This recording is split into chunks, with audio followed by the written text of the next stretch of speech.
نحمده ونستعينه ونستغفره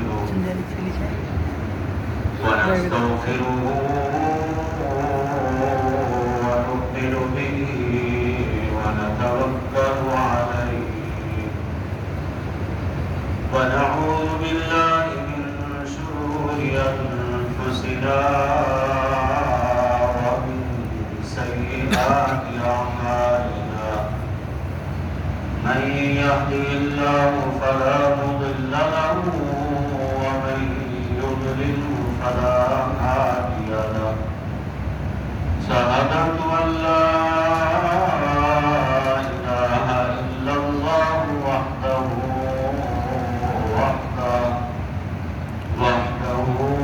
لا شريك له وأشهد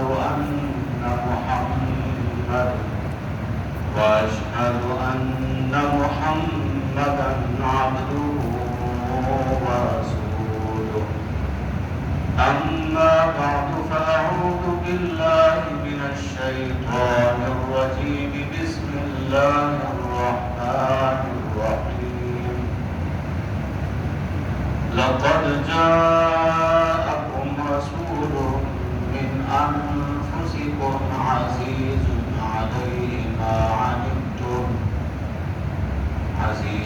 عليه ما عنتم حريص عليكم بالمؤمنين رؤوف رحيم سبحان ربك رب العزة عما يصفون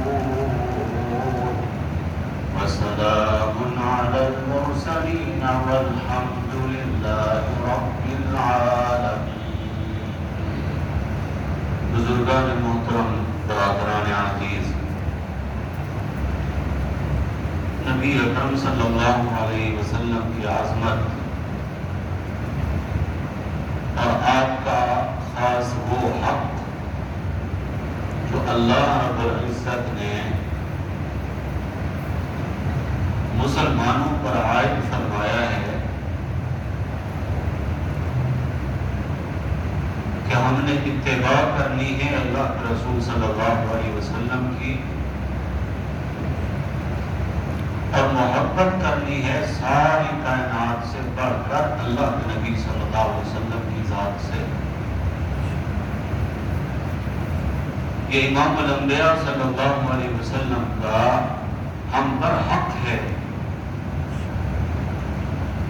اور ایماندار کا ایمان کامل ہی اس وقت ہوگا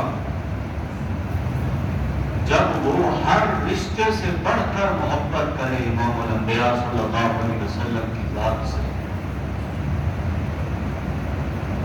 جب کسی کی محبت بندے کے دل میں آتی ہے تو پھر وہ بندہ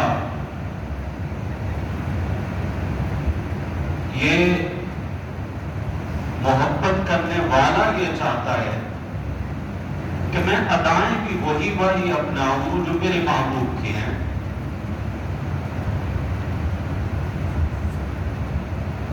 آپ نے دیکھا ہے نا نوجوانوں کو کہ وہ اپنے بالوں کا اسٹائل کسی کھلاڑی کے انداز پر یا کسی فلمی ایکٹر کے انداز پہ بنا لیتے ہیں کہ وہ اس کا پسندیدہ فنکار ہے یا پسندیدہ اس کا کھلاڑی ہے. اس کی عظمت اس کے دل میں آئی ہے، اس کی محبت اس کے دل میں آئی ہے، اب یہ اپنا اسٹائل حلیہ اس جیسا بنانے کی فکر میں لگا ہے.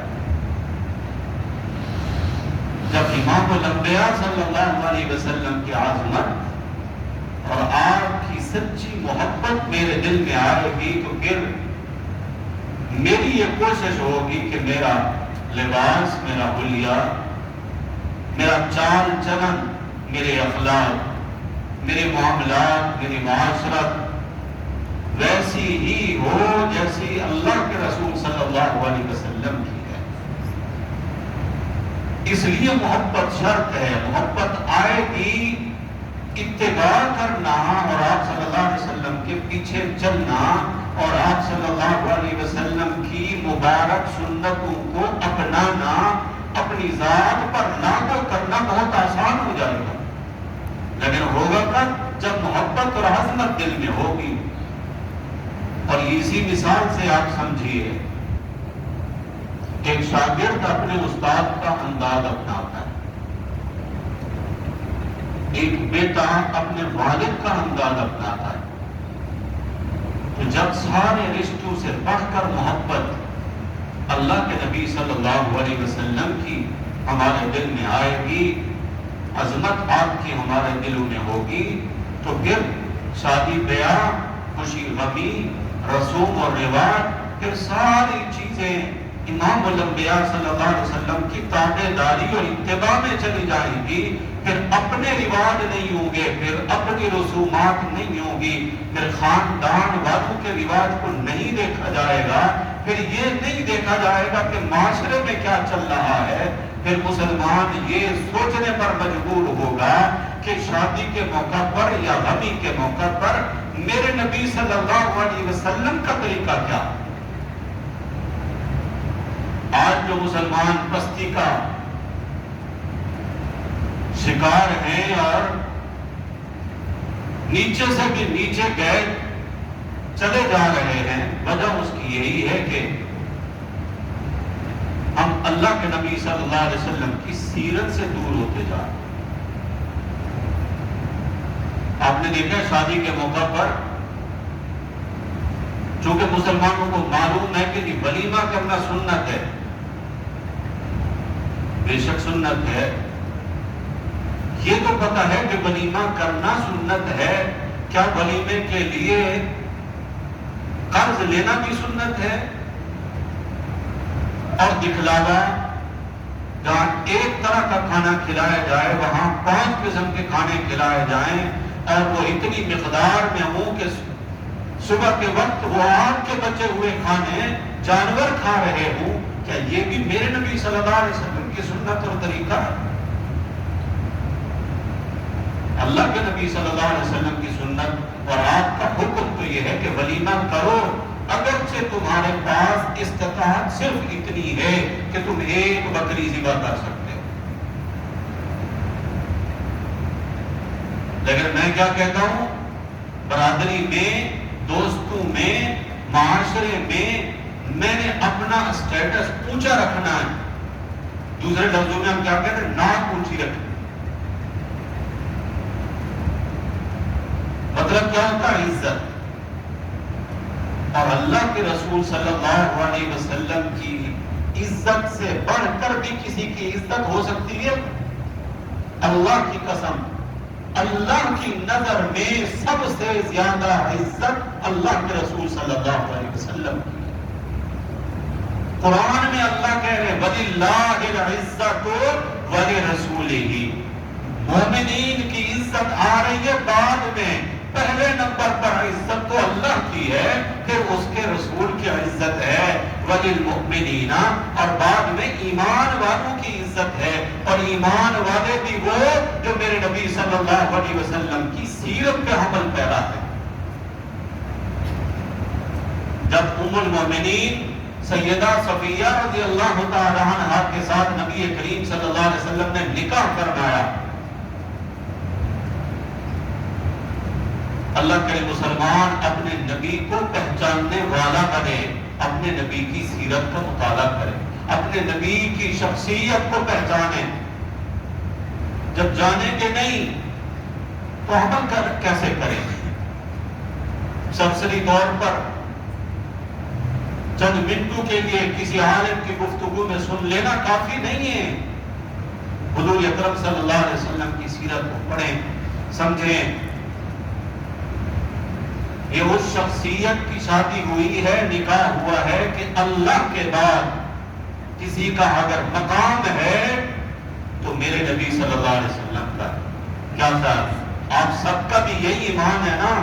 سارے نبیوں کے مرتبے بھی نیچے رہ گئے، ان سے اوپر عظمت اور رفعت اللہ نے عطا فرمائی ہے، تو میرے نبی صلی اللہ علیہ وسلم کو کہ رب کے بعد اگر کسی کا مقام ہو سکتا ہے تو وہ صرف شاہ عرب کا مقام صلی اللہ علیہ وسلم۔ صبح کے وقت آپ صلی اللہ علیہ وسلم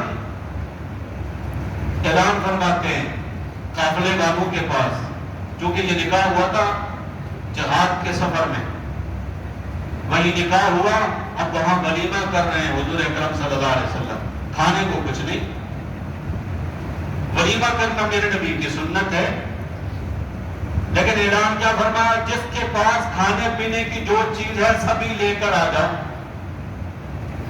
اب کسی کے پاس ستو تھا، کسی کے پاس جوارے تھے، کسی کے پاس کھجور تھی، کسی کے پاس بچے ہوئے روٹی کے ٹکڑے تھے، کسی کے پاس پنیر تھی، بس جس کے پاس جو کچھ تھا وہ سبھی لے کر آئے، چمڑے کا دسترخوان بچھ گیا، وہ ساری چیزیں جو برادری والے میرے نبی کے ولیمے میں آنے والے جو شریک ہو رہے ہیں وہی لے کر آئے ہیں، وہ دسترخوان پہ بکھیر دی گئی، اور حضور اکرم صلی اللہ علیہ وسلم کی تشریف فرما ہوئے اور فرمایا شروع ہو جاؤ بھائی۔ یہ ولیمہ کس کا ہے؟ جن کی عظمتوں کے کیا کہنے۔ میرے نبی صلی اللہ علیہ وسلم نے اس کو معیوب نہیں سمجھا، کتنی ڈشز رکھنی ہے ولیمے میں، اور جتنا کھانا آپ کا ضائع ہوتا ہے، جتنے پیسوں کا کھانا آپ کا ضائع ہوتا ہے، اللہ کی قسم ایک غریب فیملی پورا مہینہ وہ کھانا کھا سکتی۔ آپ اپنی ناک اونچی رکھنے کے لیے میرے نبی کی سیرت کو پسند، حضور اکرم صلی اللہ علیہ وسلم کی سیرت تو یہ تھی، تیرا پڑوسی اگر بھوکا رات میں سو گیا اللہ تجھ سے پوچھیں گے۔ کیا خیال ہے حضور اکرم صلی اللہ علیہ وسلم کی کوئی ایسی حدیث آپ نے سنی ہے کہ اگر ولیمے میں اتنی ڈشز نہ کیے تو اللہ پوچھیں گے؟ کوئی ہے حدیث ایسی؟ لیکن پڑوسی بھوکا رہ گیا، اب تو پیٹ بھر کے کھا کے سو گیا، اللہ تجھ سے پوچھیں گے کہ تو نے اپنے پڑوسی کی خبر نہیں لی۔ سیرت تو یہ تھی، میرے نبی کی سنت تو یہ تھی، میرے نبی کا طریقہ تو یہ تھا، میرے نبی کی دعوت تو یہ تھی۔ ہم کہاں کھڑے ہیں؟ ہمارا مقام کہاں ہے؟ میرے بھائیوں، ضرورت اسی بات کی ہے ہم اللہ کے نبی صلی اللہ علیہ وسلم کی سیرت، سنت اور طریقے کے آگے جھک جائیں۔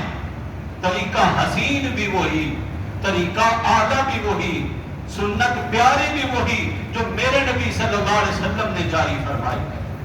باقی نہ کوئی رواج اچھا، نہ کوئی طریقہ اچھا، نہ کسی کا طرز اچھا، ساری اچھائیاں ہیں تو حضور اکرم صلی اللہ علیہ وسلم کے مبارک طریقوں میں۔ اللہ ہم سب کو توفیق عنایت فرمائے، ہم عمل کرنے والے بنے، صرف زبانی جمع خرچ نہ ہو۔ تو یہ دعوت ہے میرے لیے بھی، آپ سب کے لیے بھی۔ کوئی کام آپ کرنے لگے ہیں، پہلے دیکھیں اس معاملے میں اللہ کے نبی صلی اللہ علیہ وسلم کی سنت اور طریقہ کیا۔ یہ تو شادی کا واقعہ بتایا نا کہ حضور کی شادی، رحمت للعالمین صلی اللہ علیہ وسلم کی شادی، اور ولیمے میں ہے کچھ نہیں، برادری والے ہی لے کر آئیں جو شریک ہیں، بس جو کچھ ہے کھا لیں۔ اور آپ جن کو اچھے اچھے کھانے کھلاتے ہیں نا، وہ شادی ہال سے باہر نکلنے سے پہلے ہی کہہ رہے ہوتے ہیں کھانا اچھا نہیں تھا۔ کوئی کہتا ہے مجھے تو صحیح طرح سے کھانا ملا ہی نہیں، آپ کی ناک تو مل گئی نا خاک میں۔ حضور اکرم صلی اللہ علیہ وسلم کے مبارک ولیمے میں جو شریک لوگ تھے وہ کیسے خوش نصیب لوگ تھے جو کھانے لے کر آئے، اور حضور کا ولیمہ انہوں نے اپنے ہاتھوں سے کیا ہے۔ اور کسی کی غمی کے موقع پر میرے لیے، آپ کے لیے کیا حکم ہے؟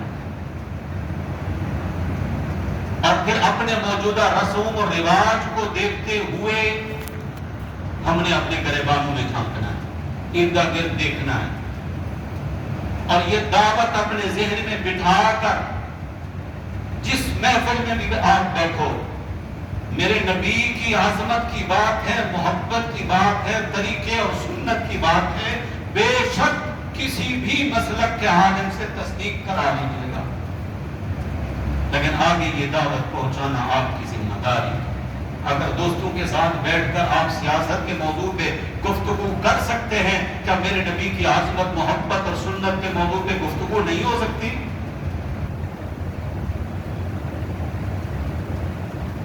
حضور اکرم صلی اللہ علیہ وسلم کے چچا زاد بھائی ہیں حضرت علی المرتضی رضی اللہ تعالی عنہ کے بڑے بھائی ہیں. نام ہے ان کا حضرت جعفر رضی اللہ تعالی عنہ. جعفر طیار مشہور ہیں. وہ طیار کیوں کہا گیا؟ حضور اکرم صلی اللہ علیہ وسلم نے انہیں جہاد کے لیے بھیجا اور ان کو امیر بنا کر بھیجا.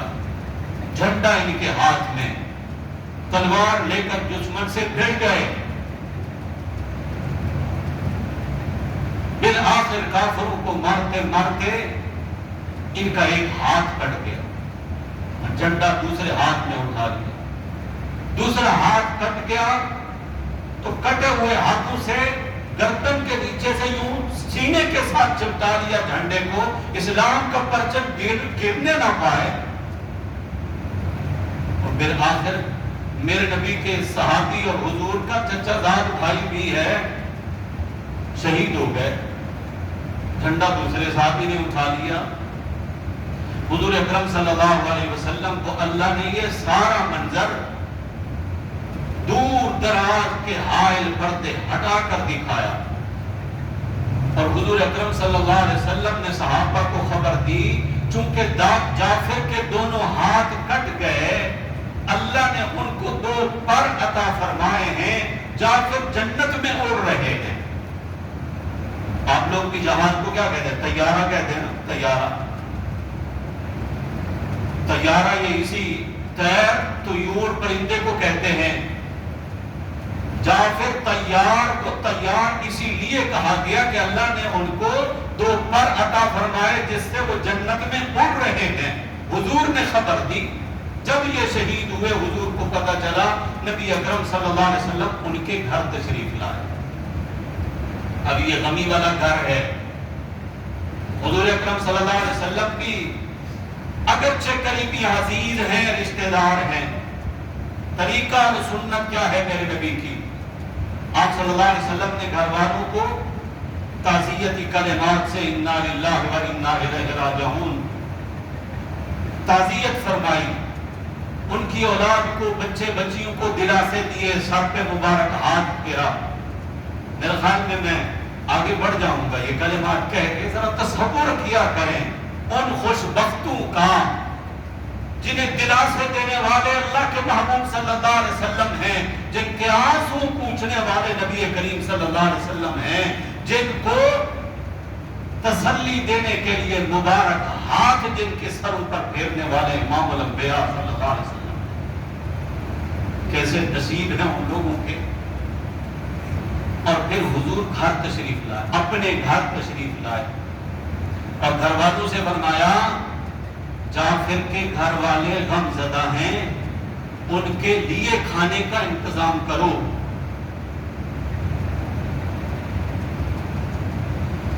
ان کے لیے. ہمارے ہاں کیا ہوتا ہے؟ کسی کی غمی ہو ہم پہنچتے ہیں، جنازہ ہوتا ہے، تدفین ہوتی ہے. جتنے افراد تدفین کے لیے گئے ہوئے ہیں ان کے آنے سے پہلے بہترین قسم کی بریانی قورمے گھر میں آ چکے ہیں. کس گھر میں؟ میت والے گھر میں. اپنے گھر سے کھانا یا باہر کھانا بھی کوئی مشکل نہیں. شہرداری ہے، کراچی میں بیٹھا ہوں، کراچی کی بات کر رہا ہوں. گاؤں دیہاتوں میں سمجھ میں آتی ہے بات، جہاں کوئی ہوٹل نہیں ہوتا، گھروں میں ہی کھانے پکتے ہیں. اب یہاں دسترخوان لگیں گے، اعلیٰ قسم کے کھانے کھائے جائیں گے. مرنے والا تو مر گیا، وہ تو چلا گیا اس جہان سے. اور جس گھر میں میت ہوئی ہے، جن بچیوں کا والد چلا گیا، بچوں کا والد چلا گیا، کسی کی ماں چلی گئی، کسی کا نوجوان بیٹا چلا گیا، اور انہی کے گھر میں اچھے کھانے کھائے جا رہے، ان کا نوالہ حلق سے نہیں اترتا ہوگا. کرنا کیا تھا کہ اس گھر میں نہیں کھانا تھا. پھر سوئم کے نام پہ قرآن خوانی ہوگی. اللہ جانتا ہے یہ خوانی نام کہاں سے آیا ہے. اس میں بھی ایک رسم ہے جس کو پورا کیا جاتا ہے، اس کے بعد پھر وہی کھانے. اچھا، کسی سوئم کے نام پہ مرنے والے کے ایصال ثواب کے لیے اگر واقعی یہ قرآن پڑھنے کے لیے آئے ہیں عزیز رشتہ دار، بغیر کھانا کھلائے پانی پوچھے ان کو رخصت کریں، پھر دیکھیے گا آپ کی کسی اور غمی کے موقع پر یہ آتے ہیں یا نہیں آتے. بغیر کھانا کھلائے بھیج دیں. یہ کہاں سے ثابت ہے کہ قرآن پڑھنے کے لیے کھانا بھی لازم ہے؟ یہ کہاں سے ثابت ہے؟ اور یہ بھی ثابت نہیں کہ جمع ہو کر قرآن پڑھیں. اگر واقعتاً مرنے والا مجھے اس کی وفات کا غم ہے اور دل میں یہ صدمہ ہے اور میں یہ چاہتا ہوں کہ جو بھی ہے میرا محلے دار ہے، پڑوسی ہے، عزیز ہے، رشتہ دار ہے، دوست ہے، اس جہاں سے چلا گیا ہے، اللہ اس کی مغفرت کر دے، میں اگر یہ چاہتا ہوں کہ میں اس کو ثواب پہنچاؤں تو کیا میں مسجد میں اکیلا بیٹھ کے اس کے لیے قرآن نہیں پڑھ سکتا؟ اپنے گھر میں فجر کی نماز کے بعد بیٹھ کے تلاوت کر کے اللہ سے یوں دعا نہیں کر سکتا کہ یا اللہ میں نے جو قرآن پڑھا ہے اس کا ثواب میرے فلاں دوست یا عزیز اس کی روح پر پہنچا دے؟ ایسا نہیں ہو سکتا. کیا اس کے لیے ضروری ہے کہ جمع ہو کر پڑھنا؟ یہ کچھ بھی ثابت نہیں. ہم وہ کام کر رہے ہیں جو میرے نبی صلی اللہ علیہ وسلم کے طریقے سے میل نہیں کھاتا. اور حضور اکرم صلی اللہ علیہ وسلم کی تعلیم کیا ہے؟ جعفر کے گھر والے غمزدہ ہیں، اپنے گھر والوں کو فرمایا ان کے لیے کھانے کا انتظام کرو. حکم یہ تھا. اور گاؤں دیہاتوں میں آج بھی، آج کے اس دور میں بھی یہ ہے طریقہ رائج کہ میت کے گھر پڑوس والے کھانا بھیجتے ہیں پکا کر اپنے اپنے گھر سے، جس کی جتنی توفیق ہوتی ہے. کسی کی توفیق ہے نا 5 بندوں کا کھانا، وہ اسی حساب سے روٹیاں اسی حساب سے سالن پکا کے ان کے گھر بھجوا دیتے ہیں تاکہ ان کے دور دراز سے جو رشتہ دار آئے ہوئے ہیں وہ بھی کھائیں اور جو گھر والے ہیں وہ بھی کھانا کھائیں، وقت پر ان کو کھانا میسر ہو. آج بھی رواج ہے. دراصل یہ صرف رواج نہیں ہے، میرے نبی صلی اللہ علیہ وسلم کی تعلیم بھی ہے. لیکن اس میں ایک خرابی آ جاتی ہے کہ فلاں نے چونکہ ہماری میت کے موقع پر ہمارے گھر کھانا بھیجا تھا اس لیے ہم بھی بھیجیں گے. یہ غلط ہے. ہم کس لیے بھیجیں گے کہ میرے نبی کی سنت اور طریقہ ہے. چاہے کوئی ہماری میت کے موقع پر ہمارے گھر کھانا بھیجے یا نہ بھیجے، ہم نے بھیجنا ہے کیونکہ حضور نے فرمایا کہ جو غم زدہ ہے اس کے لیے کھانے کا انتظام کرو. اور اسی طرح لین دین ہے. حضور اکرم صلی اللہ علیہ وسلم نے تاجر دکانداروں کے لیے کتنا بڑا انعام بیان فرمایا، لیکن شرط رکھی ہے. شرط رکھی ہے، فرمایا ایماندار تاجر. صرف تاجر نہیں فرمایا، ایماندار. ایمانداری کیا ہوتی ہے؟ آپ کو پتہ ہے ایمانداری کیا ہوتی ہے؟ ایمانداری یہ ہوتی ہے کہ اگر میری چیز میں کوئی عیب ہے خریدنے والے کو میں وہ بتا دوں، اب اس کی مرضی وہ خریدے نہ خریدے. رزق آنے والے اس گاہک نے نہیں دینا. رزق کس نے دینا ہے؟ بولو بھائیو، روزی کون دیتا ہے؟ وہ چاہے گا کھلائے گا. جتنا میرے مقدر میں لکھا اتنا ہی ملے گا، اس سے ایک لقمہ نہ زیادہ نہ کم. حضور اکرم صلی اللہ علیہ وسلم کا یہ فرمان ہے، تمہارا رزق تمہیں تلاش کرتا ہے. ہم تو دوڑ رہے ہیں نا رزق کے پیچھے. جس کی آنکھ فجر کی نماز میں نہیں کھلتی، جو کہتے تھے آنکھ نہیں کھلی اس لیے نماز نہیں پڑھی، 7 ساڑھے 7 بجے آٹومیٹک اس کی آنکھ کھلتی ہے کیونکہ اس نے رزق کے پیچھے دوڑنا ہے. نوکری والا نوکری پہ، آفس والا آفس میں، دکاندار اپنی دکانداری میں، تب آنکھ کھلتی ہے کہ بھائی پتہ ہے کماؤں گا تو کھاؤں گا. رزق کے لیے آنکھ کھل گئی رازق کے جو صدا آئی تھی حی علی الصلاۃ، اس پہ آنکھ نہیں کھلی۔ رازق کہہ رہا ہے کہ رزق دینا میرا وعدہ ہے۔ 12ویں پارے کی پہلی لائن، کوئی سا ترجمے والا قرآن اٹھا کے دیکھیے گا، میرا آپ کا رب کیا کہتا ہے؟ وَمَا مِن دَابَّةٍ فِي الْأَرْضِ إِلَّا عَلَى اللَّهِ رِزْقُهَا۔ انسان تو اشرف المخلوقات ہے نا، رینگنے والے کیڑے مکوڑے، دابۃ فی الارض، وہ چونٹیاں، پتھروں میں رہنے والے کیڑے، دریا اور سمندر کی تہ میں رہنے والی مچھلیاں، اللہ فرما رہے ہیں ساری مخلوقات کا رزق اللہ، اللہ کے ذمہ ہے۔ سب کو رزق دینا اللہ کے ذمہ ہے۔ اگلے جملے کیا ہیں؟ سبحان اللہ، اللہ فرماتے ہیں یعلم مستقرها و مستودعها، ہم جانتے ہیں ان کے ٹھکانے، کون سا کیڑا کس پہاڑ کے کس پتھر کے نیچے رہتا ہے، اسے رزق دینا ہے، کون سی مچھلی سمندر کے کس کونے میں تہ میں بیٹھی ہوئی ہے، اسے رزق دینا ہے۔ یعلم مستقرها و مستودعها، ہم جانتے ہیں سبھی کے ایڈریس۔ کل فی کتاب مبین، کل فی کتاب مبین، اللہ کہہ رہے ہیں سب کے اتے پتے، سب کے ایڈریس ہمارے پاس لکھے ہوئے ہیں، ہمیں معلوم ہے کس کو رزق پہنچانا ہے۔ کہنے والا رازق، وہ صدا دیتا ہے حی علی الصلاۃ، یہ کہتے ہیں میری آنکھ نہیں کھلتی، لیکن رزق کی طلب میں بھاگ دوڑ میں دوڑ کرتا ہے۔ حضور اکرم صلی اللہ علیہ وسلم نے فرمایا تیرا رزق تجھے تلاش کرتا، جتنا رزق اللہ نے تیرے مقدر میں لکھا ہے، جب تک تو ختم نہیں کرے گا تجھے موت نہیں آئے گی۔ اپنے حصے کا رزق، دانا پانی کہتے ہو نا، دانا پانی، دانا پانی جب تک ختم نہیں کرو گے تب تک موت نہیں آئے گی۔ میری آپ کی سوچ یہ کیسے بنی کہ میں حاصل کروں گا تو مجھے ملے گا، اور اس کے لیے پھر بے ایمانی نہیں۔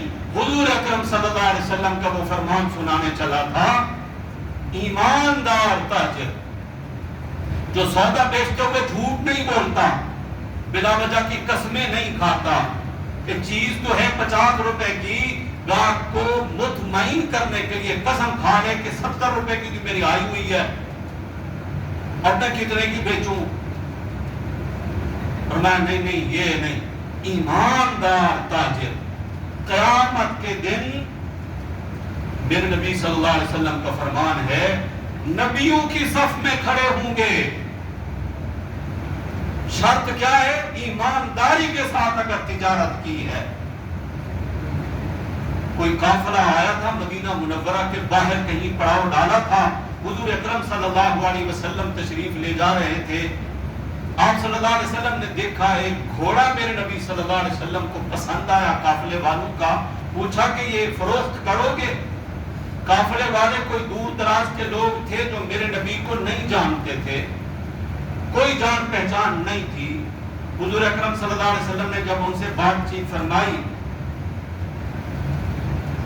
تو انہوں نے کہا جی بیچتے ہیں، بھاؤ طے ہو گیا۔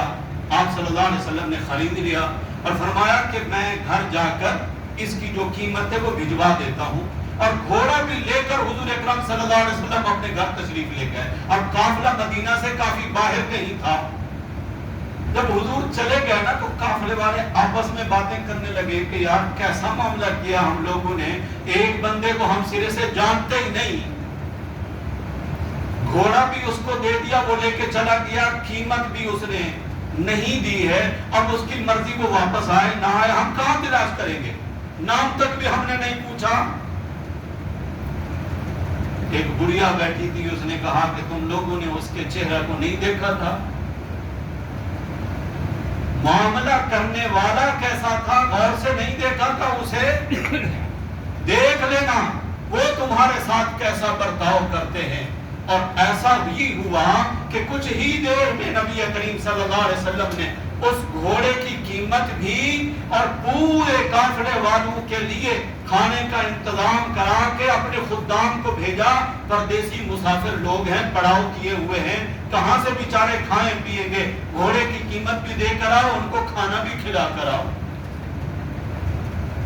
یہ قیمت تو آپ صلی اللہ علیہ وسلم کے ذمہ تھی, کھانا کھلانا تو آپ صلی اللہ علیہ وسلم کے ذمہ نہیں تھا. یہ میرے نبی کے اخلاق ہیں. حسن خلق نبی کریم صلی اللہ علیہ وسلم کا ہے کہ معاملے سے بڑھ کر کسی کو نفع پہنچانا, فائدہ پہنچانا, یہ ہے میرے نبی صلی اللہ علیہ وسلم کا طریقہ اور سنت. یہ چیزیں اگر ہمارے اندر آئیں, اللہ کی قسم آج کا یہ مسلمان ایسا بنے گا, اس کو دعوت نہیں دینی پڑے گی, اس کی ایمانداری کو دیکھ کر بھی کافر مسلمان ہو جائیں گے.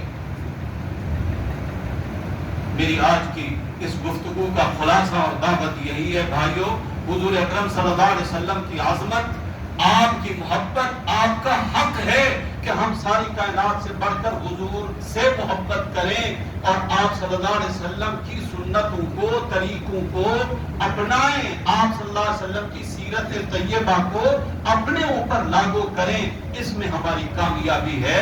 اللہ سب سے پہلے مجھے اور آپ سب کو عمل پیرا ہونے کی توفیق عطا فرمائے. آخر دعوانا ان الحمدللہ رب العالمین.